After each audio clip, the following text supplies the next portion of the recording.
अरे हनुमान जी के प्रसाद वो नहीं खाती हैं जिसके मन में पाप होता है। जिसे गांव की भाषा में कहीं के क्यों गांव की भाषा में कहीं के वो जो खाई जाए दूसरा के कहीं के हो गए ढाकन चुड़ेलन खेली के ढाकन चुड़ेलन। तो अरे हनुमान जी के प्रसाद सब खा सकते हैं, सिर्फ आप हनुमान जी से स्पर्श नहीं कर सकते।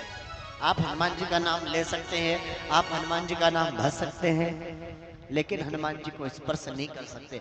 हनुमान जी से महिलाएं को कितनी दूर रहना चाहिए? हनुमान जी से मतलब 10 कदम दूर महिलाओं को रहना चाहिए। लेकिन हनुमान जी का भजन कर सकती है, हनुमान जी का कीर्तन कर सकती है, हनुमान चालीसा का पाठ कर सकती है महिलाएं, प्रसाद को भी खा सकती हैं, लेकिन स्पर्श नहीं कर सकती। कौन से वेद शास्त्र में लिखा कि महिलाएं पाठ नहीं कर सकती हनुमान जी का? बताओ, कोई से शास्त्र में नहीं लिखा है। आप प्रसाद खा सकते हैं हनुमान जी की। आप तो इतनी बड़ी बात करते हो। अभी हमारे गांव भुडरा में यानी कि वो हिजरा खाल घाटी चढ़ते, वहां पे इंदौर के बाबूजी हैं, यानी कि इंदौर के ब्राह्मण समाज के हैं। दोनों पति पत्नी श्रावण हो चाहे नवरात्रि हो, अभी 1 महीने से वहीं रहते हो। उन्होंने हनुमान मंदिर बनाया। हनुमान मंदिर जब बनाया तो वहां के हनुमान जी की भी ऐसी कृपा है कि वो कभी भी बाहर से पंडित नहीं बुलाए। वो मैं कहीं भी रहूंगा वो हनुमान जी खींच के वहीं बुला लेते हैं। वहां का कोई सा भी छोटे से हवन से लेकर के बड़े हवन तक सारे कार्य वो हनुमान जी मेरे ही बोलते कि कोई पंडित जी के हाथ का लेन करते हैं। लेकिन बाबा की ऐसी कृपा क्या पता क्या है कि कहीं भी कथा रहेगी और हनुमान जयंती आएगी तो वो आगे बढ़वा देते हैं, बोले यहाँ से कहीं नहीं जाना। तो वो दोनों पति पत्नी हनुमान जी की सेवा करते हैं। और अभी श्रावण का महीना चल रहा, 1 महीना यही मिलेंगे आपको, वहीं भंडारा भी करते और वहीं रहते हैं। बताइए, वो भी तो लेडीज है, वो भी कहाँ हनुमान जी से नहीं छूटना चाहिए, लेकिन वो भी हनुमान जी की निरंतर रामायण करती है, रामायण का पाठ करती है, हनुमान चालीसा का पाठ करते हैं निरंतर। और हनुमान चालीसा का पाठ करने से क्या होता है? भूत पिशाच निकट नहीं आवे, महावीर जब नाम सुनावे। क्या दूर भागता है? भूत पिशाच सब दूर चले जाते हैं।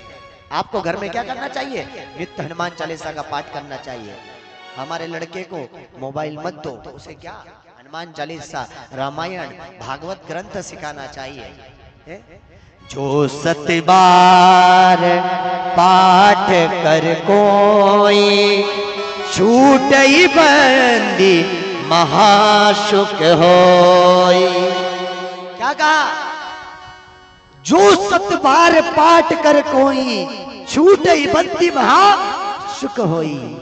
अब बताइए, आप लोग कहते हैं बोले गुरुजी हनुमान चालीसा पढ़ने से कहीं भी मत जाओ, कोई सी जगह मत जाओ, कहीं का देवता का न मत जाओ, सिर्फ हनुमान जी के पास जाकर के 7 बार हनुमान चालीसा का पाठ कर दो और उस बाबा को कह दो कि हे बाबा, हे तू जगत का रखवाला।